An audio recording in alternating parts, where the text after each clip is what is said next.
As most of you know, the price of the Japan Rail Pass doubled in October 2023. So after a year of saving up and planning, I went to Japan for the first time for a vacation lasting 8 days. Now, having a railway background, I am a firm believer that the trains themselves are the tourist attraction in Japan. Anyways, here's how I milked all the value out of my 1 week 7-day green car rail pass before the price change of 2023. You know what? I'll just go over my entire railway journey. So coming in from Vancouver, I flew into Osaka via Haneda on ANA and took the last northbound repeat train from KIX to Namba Station before backing down to Imamiya Ebisu, the first night, September 28th.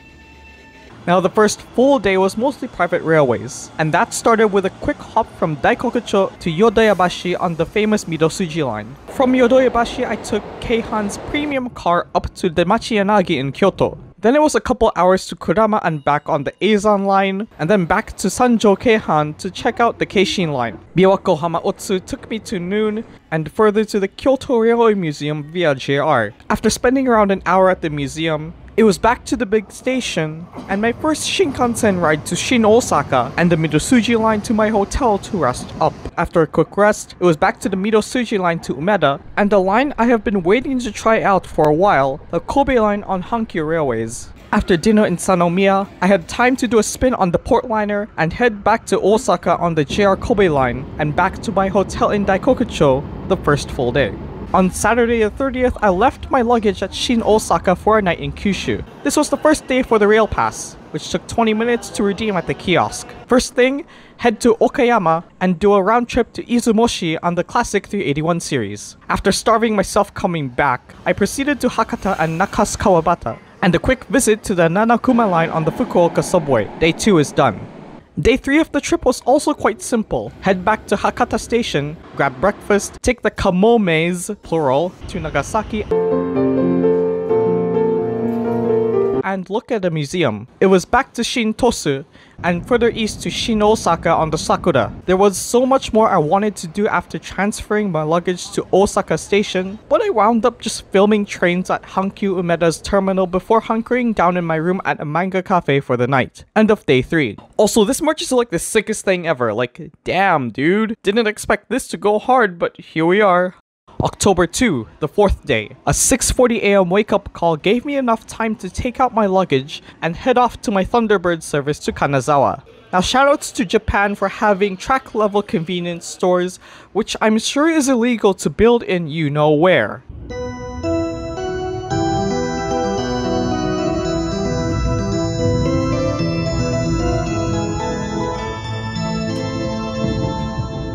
Anyways, 1 hour in Kanazawa was enough to absorb the architecture, do a bit of shopping at the Pokemon Center, and carry my luggage to a locker inside the mall since there was no place to store it in the station. That's okay. Next was the Hakutaka onto Tokyo, and the best green car product I have ever experienced. Now maybe that's because my E7 series was the newest, aka set number F47. After shuttling myself to Yokohama for the next 3 nights, it was off to Tokyo and the KQ line, which was another line I've been wanting to see for a while.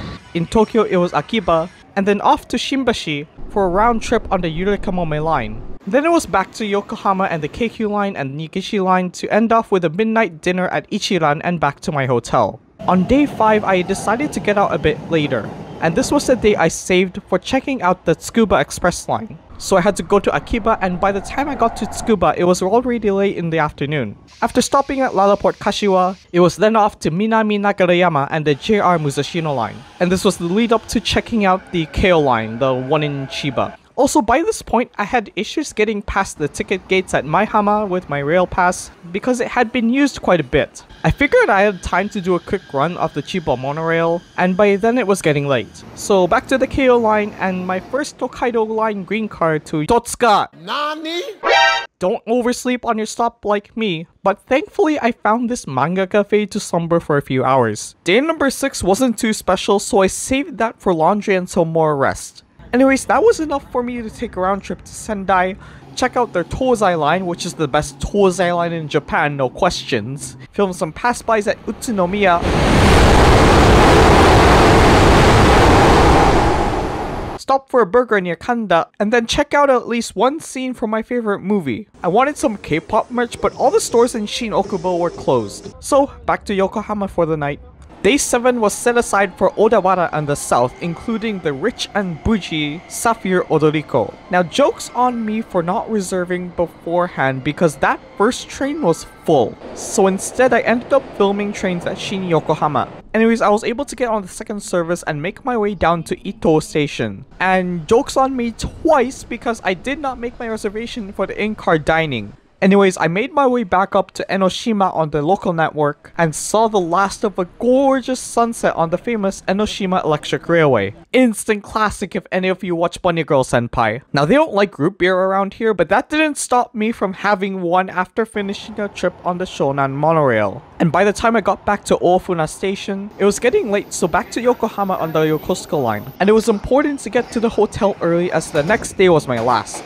And by the way, out of all places to find K-pop merch, it was Family Mart. Wild.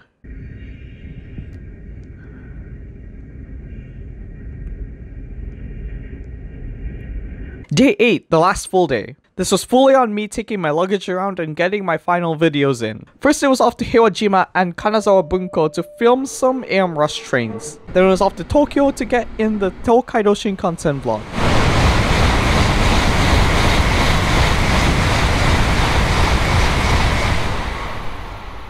A quick drop by at Pompondera at Shin Osaka, and then it was off to Keihan again to Kadomashi and the Osaka monorail to Osaka Itami Airport, the second last train. And after flying back to Haneda, I had some time to get a ride on the Tokyo monorail to Hamamatsucho and back, which would end up being my last train in Japan for this trip. And so there's that. So before I reveal my grand total, I have a few tips for anyone looking to just spend all the time looking at trains in Japan. One is that you need a laptop. Manga cafes are an excellent stop for moving your photos and videos onto an SSD, but it just flat out takes away time that could be spent train spotting. Number 2, remember to reserve even if it's for that onboard meal on the Sapphire Odoriko. Third is that I found myself eating 4 meals a day, so remember to stock up on drinks and spam musubi so you don't oversleep on a train and end up paying for the consequences, aka spending a night at a manga cafe.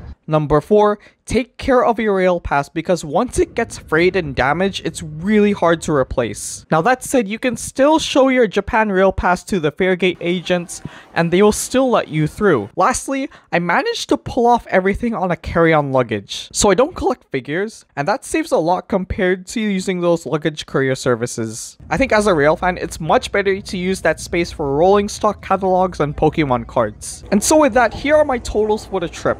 You can click the link in the website or pause the video to see my totals. Now I'm just gonna cap that at 105,000 yen on the Rail Pass calculator website, and that's just because there are some discontinuities like between Fujisawa and Ofuna, and that was because I used the private railways. Now same thing applies going up to Minami Nagarayama from my hotel, and however many times I used the KQ line to get from my Yokohama hotel to central Tokyo. However, I'm gonna add 75,000 yen to account for the green car and reserved seat surcharges, which I found out to be about 22 yen per kilometer. So that brings me to around 180,000 yen, or 1150 US worth of green car usage. Now that's more than 4 times the old price at 40,000 yen, and still almost 3 times the new price at 70,000 yen. I'm totally gonna do this again.